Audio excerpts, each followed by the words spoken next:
দিঘলহাট কসবা মাজাইল পাংশার অন্তর্গত একটা গভীর নলকূপের প্যানেল বোর্ডে তার তুর পুড়ে যেয়ে ক্ষতিগ্রস্ত হয়েছে। তারই সতর্ক করার জন্য এলাম। তো স্পটের কাছাকাছি এসে পৌঁছালাম। ম্যানেজার আসার অপেক্ষায় এই পথে আসবে মানিক রতন। তাহলে তার জন্য আমি আর আমার ছেলে থেমে গেলাম। ছেলে গাড়ির কাছে আছে, আমি একটু হাঁটছি আর এই প্রকৃতির অপরূপ দৃশ্যগুলো অবলোকন। দূরে একটা আসা মুশকিল, এখন দূরে কম আসি, তারপরে আসতে হয়। কিছু মালামাল বিক্রি হলো, কিছু কাজ করলাম, সম্পর্ক তৈরি থাকলো। যে কাজটা 28 বছর আগে এসব এরিয়া কাজ করেছি,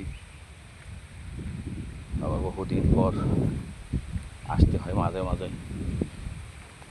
1 বছর, 1.5 বছর, 2 বছর পর হঠাৎ কেউ যদি খোঁজে, সবাই এখন খোঁজে না, লোকাল লোকজন সমস্যার সমাধান করে। আমি রাজবাড়ী সদরের আওতায় আশেপাশে কালোখালী আশেপাশে কাজগুলি এখন দেখভাল করি। সব জায়গায় যাওয়া সম্ভব না। দেখছেন চারিপাশে পাট। মানিক ভাই বাড়ি কত দূর? হ্যাঁ তাই তো উনি কি মোটরসাইকেল নিয়ে আসবেন নাকি এই পথে?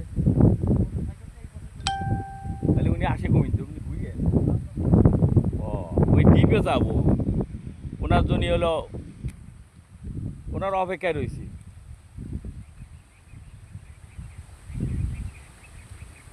দেখেন এখানে পাট ধোয়ার কার্যক্রম চলছে আর পাটখড়ি রোদ্দুর দিয়ে রাখছে। অসাধারণ গ্রামীণ দৃশ্য। কিন্তু এইসব রাস্তায় এখন বৃষ্টি বাদলার দিন, এইসব রাস্তায় চলাফেরা খুব কষ্ট। এই বন্ধুরা কিছু করার নেই। গ্রামে যেসব পথ এখনো কাঁচা রয়ে গেছে, কষ্টদায়ক। এই একটু নিয়ে আসার দেরিতেই দাঁড়িয়ে দৃশ্যগুলো অবলোকন করছি। অসাধারণ। ঘুরতে তো ভালোই লাগে, আবার কাজ কাম করে ফেরত যাব। রাজবাড়ির থেকে পর্যন্ত প্রায় 40 কিলো দূর হয়ে যায়। তো প্রয়োজনে তাগিদে আসতে হয়। কাঁচা কলা আয়রনের ঘাটতি মিটায়।